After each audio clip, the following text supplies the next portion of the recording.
So, hi all.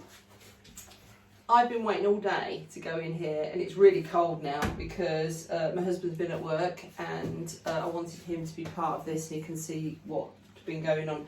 I have had a sneak peek in the top and I have to say I'm over the moon with the test tiles.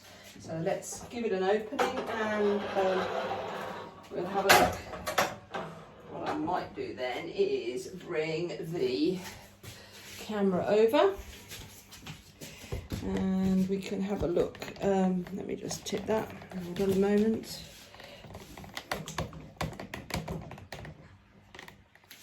And we can actually see there what we've got. So, some of these are amazing. Absolutely pleased as punch. I've been looking through them and there's so many mixes, but basically what I did is I put white on 9 of the test tiles and then did 8 covers on those. Then I did those colours with white on top, but all with oatmeal shifting on top of them.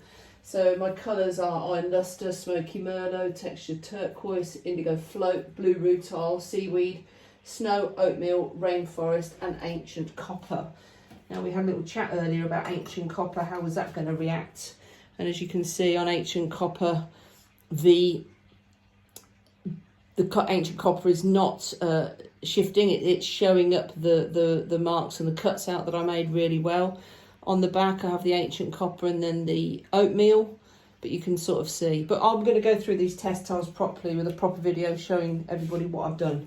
But I will basically just very quickly show each one to you as they come out. Until I get my book out, I'm not going to be able to. You can see that is Smoky Merlot, I think, on top of white.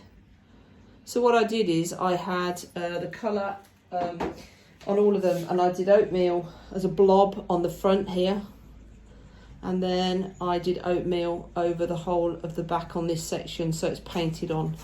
So I'll just show you these as they come out. But I mean, obviously, as you know, I'm really keen to get inside the kiln and see how other bits have come out. So this was done on the programmable option that we had with the Skutt system. I'll have to do these again in another video, showing the numbers, and you can all start to tell me what colours you like and what you want to replicate. That's one of my favourites. That is an Iron Luster one, I think. That might just be plain, I mean, just amazing. Blue Rutile and Iron Luster do quite a lot together. That's a gorgeous one, look at that.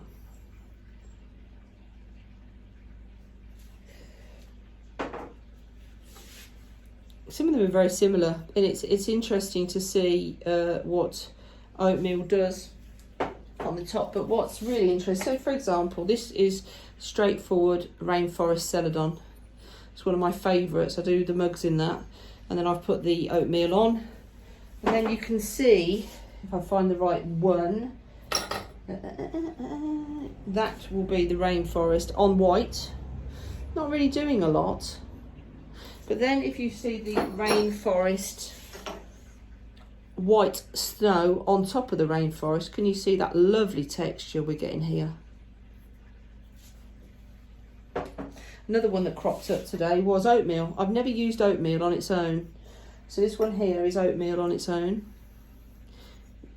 No oatmeal on top to make it shift. I didn't realise it was going to actually be a solid colour like that. White on oatmeal, very nice.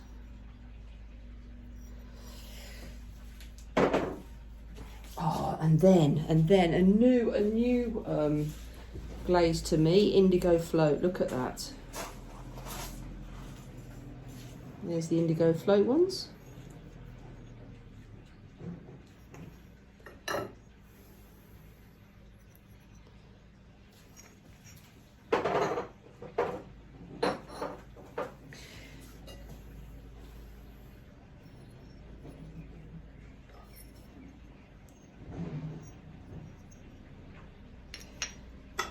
Some really good reactions, and you can imagine, look at that, if you know, for bowls and things like that, going to be stunning.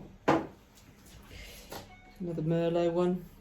Smoky Merlot on black is with oatmeal is one of my favourites, and I've actually got one of my bowls here to show you a couple of things that I've done before I get into the next part of the kiln, so you really understand what I'm doing and where I'm going with this. Oh, that is interesting as well. That is actually ancient copper with white on. Look at that lovely run on that one.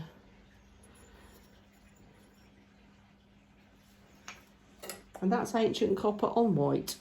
Very different again. It's gone matte. Very different texture.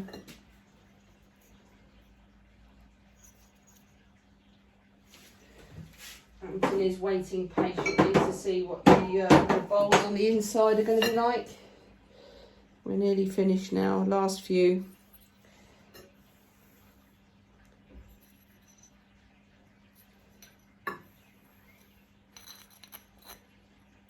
And then the last one, which is white on Smoky Merlot. Right, so what I wanted to show you before we move on, for those of you who haven't seen some of the work that I've done, this is a bowl that I did working out at Swans Pool Pottery over at Carsh Lashby in Northampton. They have an open house system where you can have lessons, but you can use the pottery, and they fire, and they include the glaze in the price, which is brilliant. But this, for everybody to know, is obsidian, 3 layers of obsidian, 3 layers of Smoky Merlot, and then oatmeal. So it's one of my favourite, and with rainforest celadon around the outside. But the new one that I'm working with, that I haven't actually tried on a pot apart from this one, is how iron lustre is affected with oatmeal. I need to look this glaze up and double check it, but you can see how wonderful this is, and this is what we want to get into, making the pottery have reaction. Right, let me clone my husband. Right, I'm going to start taking these off now. The other thing that I realised after yesterday's video, I did make a mistake when we stopped filming. I hadn't put the bungs in the front of the kiln, and I got to 500 degrees before I realised, which wasn't the ideal scenario.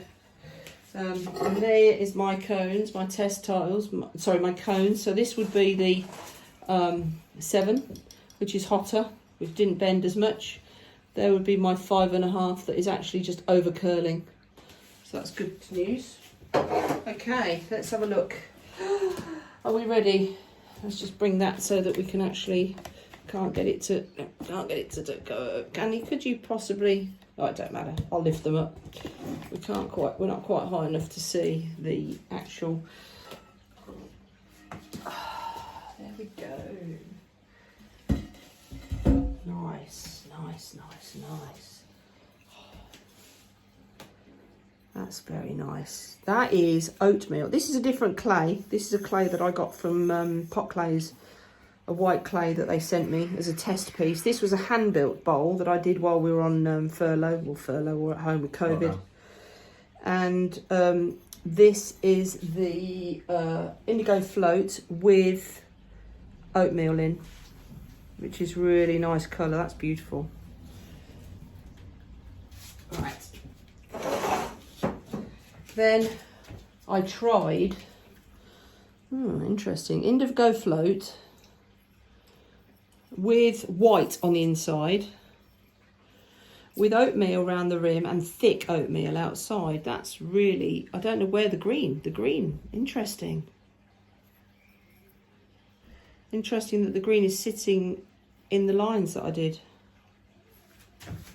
I'm not sure about the inside of that as much. That's interesting, isn't it? Then, nice. So this is the mug test piece that I've been doing for this dinner that we're going to do, and I wanted to know whether that would work, and clearly that has worked very, very well. Let's pass that over that way. And then here is the blue rutile 4 coats with seaweed on the outside. And nice to know, anybody that wants to know, I accidentally got some glaze on the bottom of this. I'd wax resist around the outside but not on the bottom, and I had blue rutile glaze on the bottom and it was red, and I tried to sand it off and wash it off. It has burnt off, so I'm very pleased about that. This is a planter, so that's lovely. That was the brake. That was the reason that was the test piece, because the handle brake. Right. The only one underneath here, of course, is my copper with my textured turquoise vase.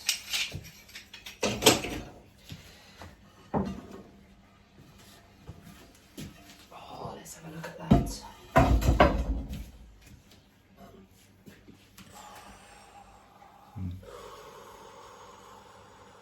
I love ancient copper. Interestingly enough, the overlap may be too much. Different people's choices here. There's the textured turquoise colour that was solid on there, and the ancient copper went over the top. But that's work in progress. Is that not a stunning colour? There you go. Textured turquoise, ancient copper and oatmeal around the rim. So now the question is, of course, with ancient copper, is this firing hot enough? Because it's cone 6. This proves that you do, on a cone 6 at the bottom of your kiln, get your crystals. So I think that will be definitely work in progress for me. I'm chuffed to bits. Well, thank you all for being patient, and me being patient, waiting for him to come home. And yeah, speak to you soon. Bye-bye.